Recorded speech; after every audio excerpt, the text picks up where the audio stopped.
Hello guys အခုဗီဒီယိုလေးကတော့ Central World ကိုတွားခဲ့တဲ့နေရာဗီဒီယိုလေးပဲဖြစ်ပါတယ်အခုမြင်တွေ့နေရတဲ့နေရာလေးကတော့ Central World ရောက်လို့ရှိရင်အမှတ်တရလေးတွေကိုရေးပြီးတော့ခြံရင်းလို့ရတဲ့နေရာလေးပဲဖြစ်ပါတယ်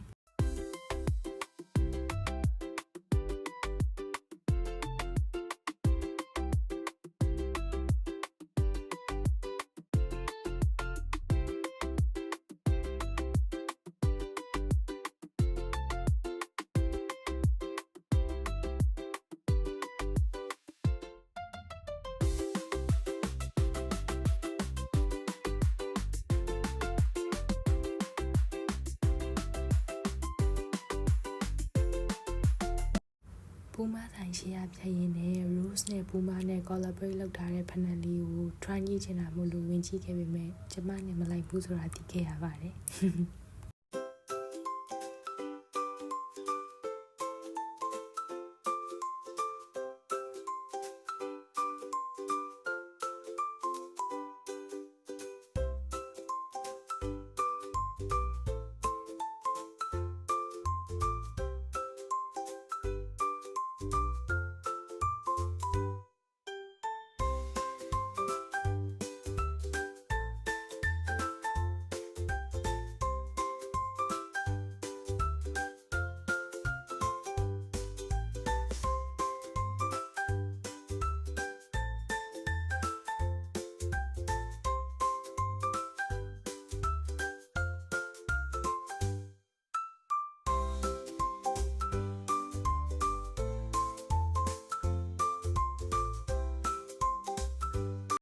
အခုကတော့ Platinum Mall ကိုသွားဖို့အတွက် Central World ရှိရာမုတ်စည်းတန်းကိုဖြတ်ပြီးသွားနေတာပဲဖြစ်ပါတယ်။